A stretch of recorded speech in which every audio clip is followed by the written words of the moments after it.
The richest man on Earth doesn't code, doesn't tweet, and doesn't launch rockets. Bernard Arnault built a $200 billion empire selling the only thing tech can't replicate: luxury. From a French industrial town to owning Louis Vuitton, Dior, and Tiffany, this is how a master predator hunts in Kashmir. Bernard Jean-Etienne Arnault was born on March 5, 1945 in Roubaix, a manufacturing town in northern France near the Belgian border. Forget any glamorous French upbringing. Roubaix was basically the Detroit of France, a working-class industrial center. His father, Jean-Léon Arnault, owned a civil engineering company called Ferret Savenel, while his mother, Marie-Joseph Savenel, was the daughter of the company's founder. Young Bernard grew up in a comfortable but not flashy bourgeois household. His parents hammered home education and hard work, values that would define his later business approach. His childhood coincided with France's post-World War II economic boom, a time when opportunities seemed to hang in the air. Even as a teenager, Arnault showed freakish mathematical ability and analytical thinking. He went to the prestigious Lycée Faidherbe in Lille before getting into École Polytechnique, one of France's most elite engineering schools. École Polytechnique is basically the French MIT, but with military training thrown in. The school has churned out 3 French presidents and countless industry titans. After graduating in 1971 with an engineering degree, Arnault joined his father's construction business. When most new grads were still figuring out how to be the office coffee machine, Bernard was already plotting a takeover, a friendly one at least. By 1976, at just 26, he convinced his father to make him company president. His first major business decision reveals the strategic mind that would later dominate luxury markets. He took one look at the cyclical, low-margin construction business and said, "Hard pass." Arnault persuaded his father to sell the construction division for 40 million francs and pivot to real estate development, renaming the company Fedinel. Under Arnault, the company started developing specialized vacation properties and condominiums. One of their signature projects was building resort condos in Florida. The pivot paid off big time, with the company's value multiplying several times within a few years. In 1981, France elected François Mitterrand as president, bringing the Socialist Party to power. Mitterrand's government jacked up taxes on the wealthy and nationalized various industries. For business owners like Arnault, the writing was on the wall. Rather than whining about taxes like today's billionaires on Twitter, Arnault made a practical move. He packed up and moved to the United States with his family. This 3-year American stint would prove critical to his future vision. While in America, Arnault expanded his business network substantially. He even crossed paths with a young real estate developer named Donald Trump, 2 ambitious builders with very different ideas about taste, to put it mildly. His American property development venture eventually tanked, but Arnault got something more valuable: an epiphany about French luxury brands. The story goes that when a New York taxi driver recognized Christian Dior but couldn't name France's president, Arnault realized the massive global pull of France's luxury houses. He'd found his calling. In 1984, Bernard Arnault came back to France with a new vision. He learned that the Boussac Group, a massive textile conglomerate that owned Christian Dior, was bankrupt and being sold off by the French government. Most buyers were eyeing Boussac for its textile operations, but Arnault was fixated on getting Christian Dior, the crown jewel. He approached the French government, offering to buy the entire Boussac Group for 80 million francs, despite having limited cash on hand. To finance the deal, Arnault teamed up with Antoine Bernheim at Lazare Frères, getting backing from Banque Lazare. He also convinced the government his plans made sense by proposing massive layoffs, a politically dicey move that showed he had the stomach for tough calls. Once in control, Arnault dismantled the conglomerate with surgical precision. He sold off all non-luxury assets from the Boussac Group, keeping only Christian Dior and the upscale department store Le Bon Marché. These strategic sales generated over 500 million francs, meaning he effectively got paid to acquire Dior, like buying a Ferrari and someone handing you the cash for taking the keys. With Dior secured, Arnault set his sights on a bigger prize: LVMH, Moet Hennessy Louis Vuitton.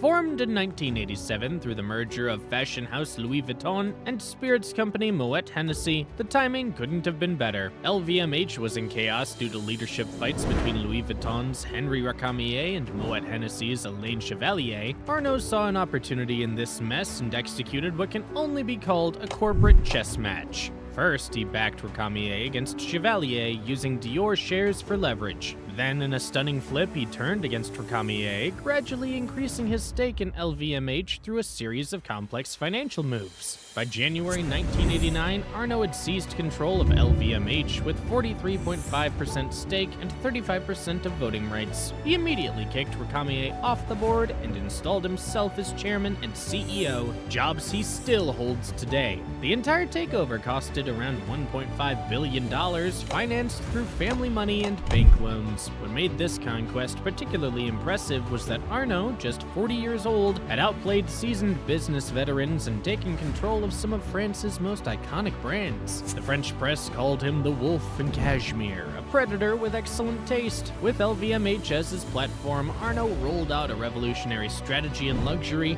Rather than following the trend of licensing brand names everywhere, which of course generated quick cash but killed exclusivity, he insisted on tight control over products, distribution, and brand image. His philosophy was simple yet sharp. Luxury is the opposite of vulgarity. It demands rarity, craftsmanship, and heritage. These qualities cannot be mass-produced or rushed. This approach became known as the luxury pyramid strategy, with ultra-exclusive products at the top creating desire that drives sales of more accessible items like perfumes and accessories. Arnault started buying prestigious brands at a ridiculous pace. By 1990, LVMH had added Givenchy, Kenzo, and Guerlain to its portfolio. The 1990s saw more acquisitions with Celine, Loewe, Marc Jacobs, and Sephora. Each purchase followed a pattern, maintained the brand's heritage while modernizing its appeal and growing its global footprint. Perhaps his smartest move was hiring disruptive designers like John Galliano for Dior in 1996, Alexander McQueen for Givenchy in 1997, and Marc Jacobs for Louis Vuitton in 1997. These designers created the buzz while Arnault controlled the business. This formula generated both headlines and cash. Arnault's acquisition strategy wasn't just about collecting brands like Pokemon cards, it was about building a balanced portfolio across different luxury categories. By 2000, LVMH had moved into watches with Tag Heuer, luggage with Rimowa, and jewelry with Bulgari and Xiaomi. His priciest acquisition came in 2020 when LVMH bought Tiffany & Co. for a mind-bending $14.7 billion. Even a global pandemic couldn't stop Arnault's ambitions, though he did haggle the deal down from the original $16.2 billion price, proving that even the world's richest man loves a discount. But not every conquest worked out. In 2001, Arnault lost a nasty battle to acquire Gucci when French rival Francois Pinault's Kering Group outmaneuvered him. His attempt to take over Hermès between 2008 and 2011 was blocked by the Hermès family, who created a special holding company to fend off hostile takeovers. These rare defeats show something key about Arnault. While he's ruthless in acquisition, he's also practical. When he sees a target won't yield, he moves his resources elsewhere rather than fighting endless battles.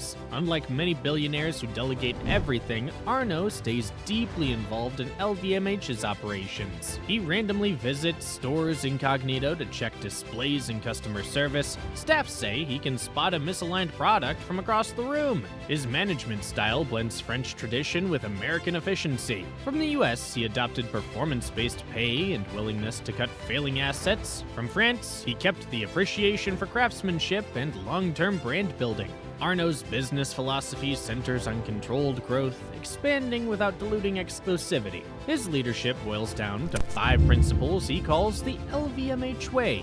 Be creative and innovative, deliver excellence, cultivate entrepreneurship, be passionate, and be determined to be the best. Arnault actually saw early that luxury's future was in emerging markets, especially Asia.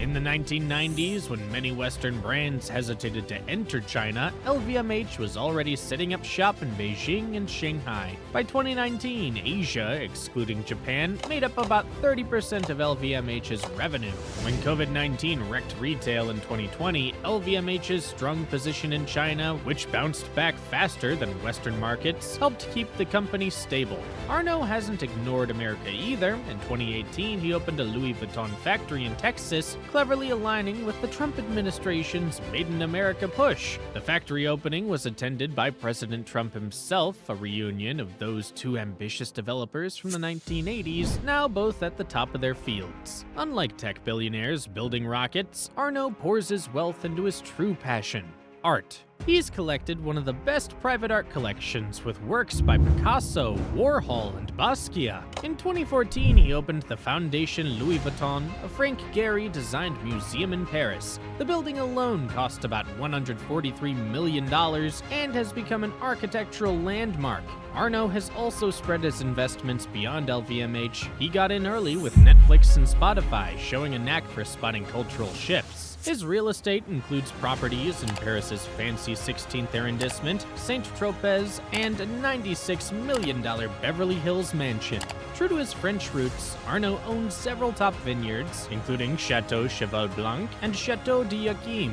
When you're worth $200 billion, you can literally drink your investments. So many billionaires mess up with succession planning, but Arnault has methodically prepared LVMH's future by bringing his 5 children into the business. Delphine Arnault, his eldest, serves as executive vice president of Louis Vuitton and joined the LVMH board at 28. Antoine Arnault manages image and communications for LVMH and serves as CEO of Berluti and chairman of Loro Piana. Alexander Arnault previously ran Rimowa and now works as executive vice president at Tiffany & Co. Frédéric Arnault became CEO of Tag Heuer at just 25. Jean Arnault, the youngest, joined Louis Vuitton's watch division in 2021. To lock down the empire's future, Arnault structured LVMH's ownership through a complex web of holding companies. The family controls about 48% of LVMH's shares and 64% of voting rights, ensuring that Arnault's dynasty continues even after Bernard steps aside. Love him or hate him, and many of the business world do both, Arnault's impact on global luxury can't be denied. He transformed an industry of independent houses into a powerful conglomerate while somehow keeping the mystique and heritage that makes luxury brands special. But what do you think? Would you rather buy a business empire through aggressive acquisitions like Arnault or through innovation like tech billionaires? And which of Arnault's 5 children do you think will actually end up running LVMH when he steps down? Drop your comments below. In the meantime, if you want to see another cool video, you can check out this other video about the terrible story of Gucci.